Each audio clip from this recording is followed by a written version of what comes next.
ডাল, ডাঙের তরকারি, কবি ঘন্ট, পানি নাও, খাওয়াই বড়ি দিয়া, চাটনি, কি চাটনি?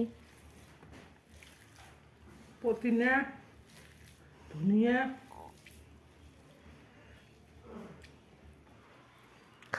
খাওয়া ভালো হয়েছে? হয়েছে? তুমি রাঁধছো না? হুম। দেখো গাইস, খাওয়া দাওয়া খুব হচ্ছে। তোমরা কি খাইছো কমেন্টে জানাও।